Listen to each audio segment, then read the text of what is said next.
आज की पार्टी खत्म हो चुकी थी और अक्षय बार को बंद कर रहा था। अक्षय गोवा के सबसे अच्छे बारटेंडर्स में से एक था। सारा सामान एक एक करके उठाकर रख ही रहा था जब किसी ने बार टेबल पर नॉक किया। अक्षय ने सर उठा के पलट कर देखा। एक बेहद खूबसूरत सी लड़की थोड़े नशे में खड़ी थी और उंगली से इशारा करके अक्षय को ही बुला रही थी। अक्षय ने मुस्कुराते हुए कहा, sorry ma'am, the bar is closed, no more drinks. लड़की ने भी मुस्कुराकर उससे कहा कि ड्रिंक्स नहीं, असली चीज चाहिए। अक्षय ने अनजान बनकर उससे पूछा, कौन सी असली चीज? तो उस लड़की ने कहा, कुछ भी चलेगा यार, सिगरेट में भरने वाला, पेपर से लेने वाला, anything to shoot up. Akshay को वो लड़की बहुत अच्छी लगी। उसने साफ साफ कह दिया उससे, मैडम आपको पता भी है कि आप क्या मांग रही हैं? एक तो गैर कानूनी है, ऊपर से यहां कुछ दिन पहले ही एक ऐसे ही केस में बॉम्बे से आए 2 लड़के एक रशियन लड़की को यहीं इसी क्लब से लेकर गए थे। आज तक पता नहीं चला उनका। कोई कहता है कि उन दोनों ने उसका रेप करके उसे मार दिया और फिर उस लड़की की आत्मा ने उन दोनों को मार दिया। तो कोई कहता है कि वो भूत ही थी और ऐसे ड्रग्स देकर लड़कियों का फायदा उठाने वालों को मार देती है। लड़की को यह सुनकर और मजा आ गया। उसने पूछ ही लिया कि अक्षय कैसे ये सब जानता है। तो अक्षय ने कहा कि एक तो मैडम ये यहीं की कहानी है और दूसरी चीज ये सारी कही सुनी बातें हैं। वही कह रहा हूं आपको, वरना मुझे भी कैसे पता चलता। लड़की ने अक्षय से पूछ ही लिया कि क्या क्या कही सुनी अफवाहें हैं इस किस्से के बारे में। तो अक्षय ने सलीके से बताना शुरू किया। उन दोनों लड़कों ने आते ही पहली ही रात एक रशियन लड़की को इसी क्लब में ड्रग्स के लालच में फंसाया और उसका फायदा उठाया। ड्रग्स के ओवरडोज के कारण जब वो लड़की मारी गई तो उसकी लाश को यहीं कहीं समंदर के पास ठिकाने लगा दिया। वो कहते हैं ना कि समंदर कुछ भी अपने पास नहीं रखता, सब कुछ वापस कर देता है। तो बात लाश को ठिकाने लगाने के बाद की है। दोनों लड़के घबराए हुए से वापस अपने होटल पहुंचे। उन्हें नींद तो आने से रही। सुरेन और अनिल 2 लड़के मुंबई से आए थे। सुरेन ने अनिल से कहा कि ऐसे होश में जागते हुए हर पल हमें उस लड़की का चेहरा नजर आएगा, उसकी चीखें हमें परेशान करेगी। शराब पी लेते हैं, नशे में सब कुछ भूल जाएंगे। सुरेन शराब लेने किसी दुकान की तरफ निकल पड़ा और अनिल कमरे में ही उसका इंतजार करने लगा। हाल उसका भी बुरा ही था। सुरेन का इंतजार करते करते अनिल टीवी देख रहा था, लेकिन तकरीबन 1 घंटे बाद उसे एहसास हुआ कि इतना वक्त तो लगना ही नहीं चाहिए था लौटने में। अनिल ने सुरेन के नंबर पर तुरंत फोन मिलाया तो एक अजीब सी भाषा में आवाज आई, नंबर который вы пытаетесь недоступен, नंबर который вы पताएтесь недоступен। अनिल ने दोबारा ट्राई किया। उतनी ही देर में सुरेन ने दरवाजा खोला और अंदर आया। तो अनिल ने उससे पूछा कि उसका फोन कहां है और ऐसी अजीब सी भाषा में क्यों आवाज आ रही है। सुरेन ने पॉकेट से फोन निकालकर कहा, फोन तो ऑन है और ठीक ही चल रहा है, जरूर नेटवर्क में कोई गड़बड़ रही होगी। अनिल ने हड़बड़ी में अपनी डायल लिस्ट चेक की तो नंबर सुरेन का नहीं बल्कि इंडिया के बाहर का था, +7495 788 4343। अनिल ने सुरेन को नंबर दिखाया तो सुरेन भी थोड़ा सा घबरा गया, क्योंकि एक ऐसा अजनबी सा नंबर डायल होना नामुमकिन था। इस सवाल का जवाब वो ढूंढे इससे पहले ही उनके कमरे पर किसी ने बड़े सलीके से खटखटाया।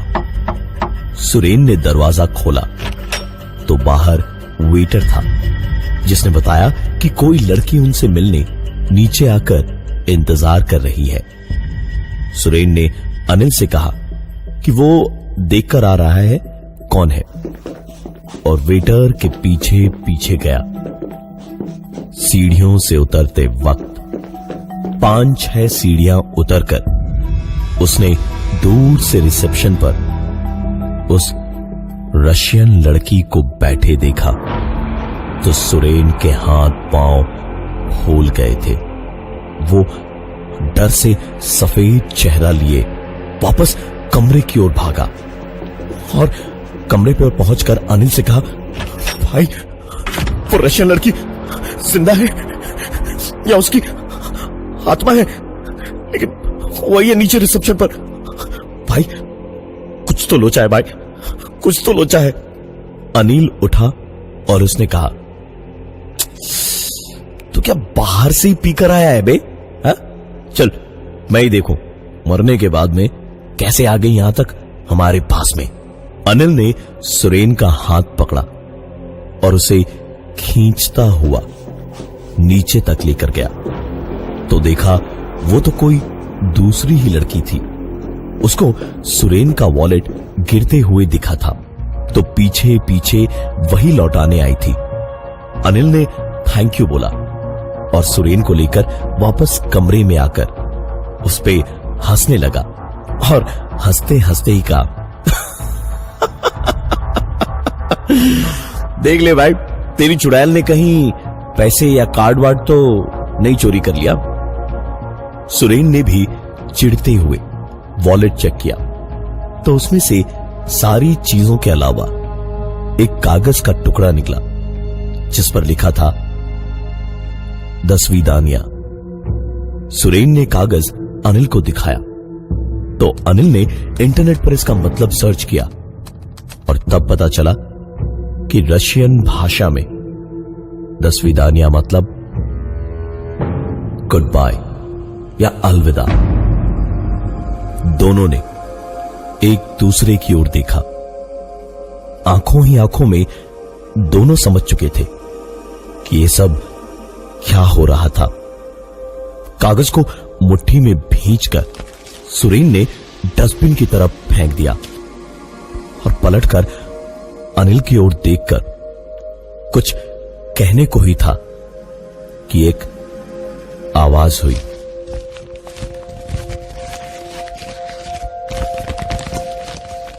वो कागज का टुकड़ा डस्टबिन के पास वाली टेबल पर ऐसे पड़ा था जैसे किसी ने उस कुचले कागज को वापस खींच तान कर रख दिया हो और उस पे लिखा हुआ 10वीं दानिया साफ साफ दिख रहा था। अनिल और सुरेन वहां से दौड़ते हुए बाहर भागे और सीधे बीच तक पहुंचे। दोनों ही आती जाती लहरों के बीच में पागलों की तरह बस भागे जा रहे थे जब अचानक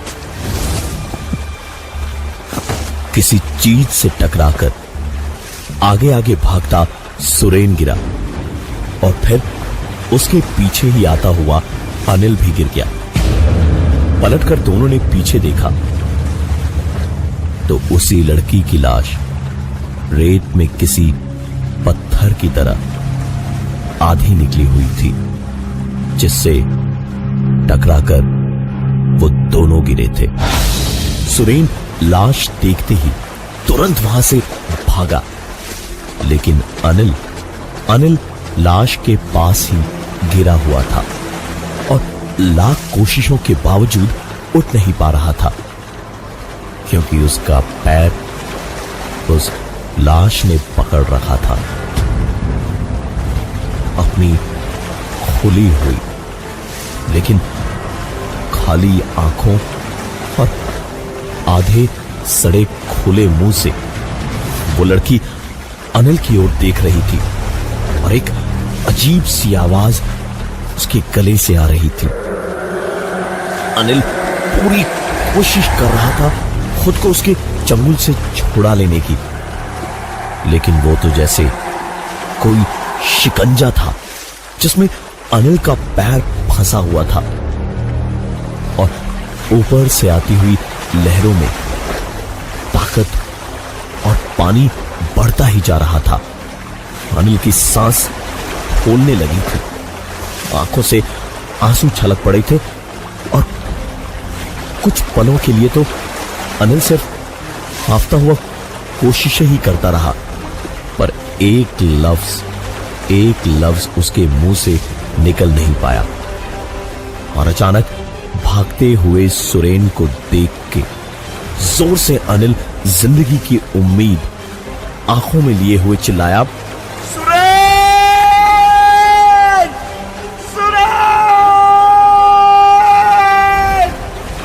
सुरेन ने रुककर पीछे देखा और बिना कुछ सोचे समझे वापस अनिल को बचाने को दौड़ा और अनिल के हाथ पकड़कर बढ़ते पानी में बड़ी कोशिशें तो की, लेकिन कोई फायदा नहीं हुआ।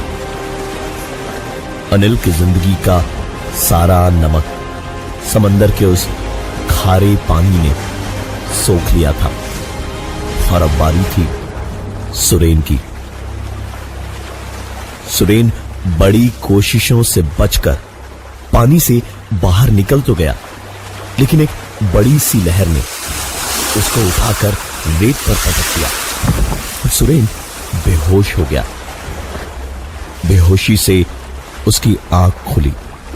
सुबह सुबह समुद्री चिड़ियों की आवाजों और कुछ लोगों की बातों से, अरे ये वाला जिंदा है। जिंदा है हाँ भैया उठाओ इसे। डॉक्टर जिंदा है, जिंदा है। ये। अरे कुछ करो। हेलो हाँ कोई ये जिंदा है। बुलाओ। रह रहकर खुलती आंखों से सुरेन ने देखा कि कुछ लोग उसे उठाकर ले जा रहे हैं और दूर पुलिस वाले खड़े हैं और अनिल की लाश को छड़ियों से पलटकर किसी जानवर की लाश की तरह देख रहे थे। ज्यादा देर तक सुरेन अपनी आंखें खुली नहीं रख पाया और फिर बेहोश हो गया। जब आखिरकार उसकी आंख खुली तो खुद को उसने होटल के बेड पे ही पाया। कमजोरी से बहुत बुरा हाल था। टेबल पर रखी हुई दवा खाने को उठाई तो देखा कमरे में पानी खत्म हो चुका था। उसने उठकर रिसेप्शन पर फोन लगाकर पानी मंगवाने की सोची तो बैठ के रिसीवर उठाकर कानों से लगाया ही था कि पलंग के नीचे से एक पानी की बोतल लुढ़कती हुई उसके पैरों से टकराई। सुरेन की आंखें और चेहरा खौफ से सफेद दिखने लगा था। सुरेन के हाथ से टैबलेट नीचे गिर गई। वो सब कुछ भूलकर धीरे धीरे पलंग के नीचे देखने को झुका तो पलंग के नीचे उसने जो देखा उससे उसकी चीख निकलनी तो चाहिए थी, लेकिन हलक में अटक कर रह गई थी। पलंग के नीचे बिना आंखों और खुले मुंह वाली वही रशियन लड़की किसी जानवर की तरह कोहनियों और अपने घुटनों पर बैठे उसे ताके जा रही थी। सुरेन जानता था कि भागने से भी सिर्फ कुछ पल ही जिंदगी के बढ़ेंगे। फैसला दिल ने यही किया कि कुछ पल और जी लिया जाए। क्या पता शायद जान बच ही जाए।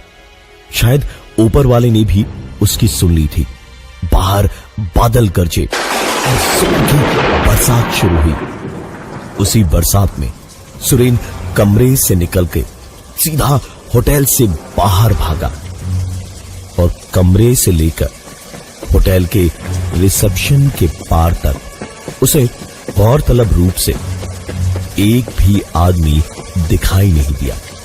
सुरेन होटल से निकल के सामने की सड़क पार करके समंदर के साथ साथ भागने लगा कि शायद जान बच जाए, और रह रहकर पीछे देखता रहा तो पीछे या कहीं भी दाएं बाएं कुछ भी दिखाई नहीं दे रहा था, क्योंकि बरसात इतनी तेज थी कि कुछ भी देख पाना नामुमकिन था। समंदर की लहरें भी ऊंची ऊंची छलांगे मारती हुई उफान मारने लगी। सुरेन भागते भागते काफी आगे आ चुका था। एक पल को उस बरसात में हाफता हुआ सांस लेने को रुका तो उसे एक बांस पर छत से दिखी।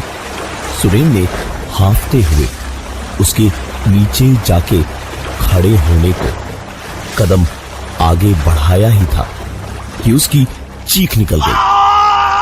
वहां ध्यान से देखा तो पाया टूटी हुई कांच की बोतलें पड़ी हुई थी, जिसका टुकड़ा उसके पैर में गहराई तक धंस गया था।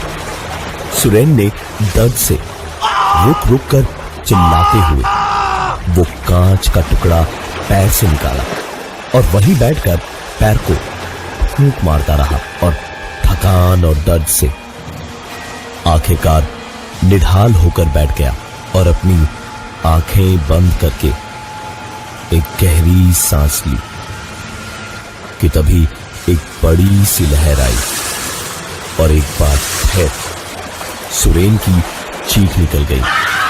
समंदर का नमकीन खारा पानी उसके जख्म को जला रहा था, लेकिन सुरेन किसी तरह खुद को संभालकर पानी से बाहर निकला और सुस्ताने को आंखें बंद किए बैठा हाफ रहा था। तो अचानक ऐसा लगा जैसे कोई हाथों और पैरों के बल चलता हुआ उसके पास आकर चेहरे के बिल्कुल सामने रुक गया। डरते डरते सुरेन ने अपनी आंखें खोली तो सामने अपने चेहरे से ठीक 2 इंच की दूरी पर उसी लड़की का बिना आंखों और खुले मुंह वाला चेहरा दिखाई दिया। उस लड़की के मुंह से एक जोरदार चीख निकली। चीख और उसका चेहरा एक साथ एक ऐसा नजारा थे कि सुरेन के दिल की धड़कन डर के मारे वहीं उसी पल रुक गई। सुरेन की हार्ट फेल होने से मौत हो चुकी थी और लाश आज तक नहीं मिली। उस लड़की ने अक्षय के मुंह से ये पूरी कहानी सुनी और हंस पड़ी। उस लड़की के इरादे शायद कुछ आगे बढ़ने के थे। उसने पूछा, मौसम बहुत अच्छा है, मेरे साथ वॉक पे चलोगे? अक्षय का काम खत्म हो ही चुका था। मुस्कुरा के उसने हाँ कर दी। लहरों के बीच से चलते हुए उस लड़की ने अक्षय से एक ही सवाल ये पूछा, आखिर तुम्हें इतना सब कुछ कैसे पता? तो अक्षय ने बताया कि सब सुनी सुनाई कहानियां थी जो उसे पता चली थी, तो उसने बता दिया।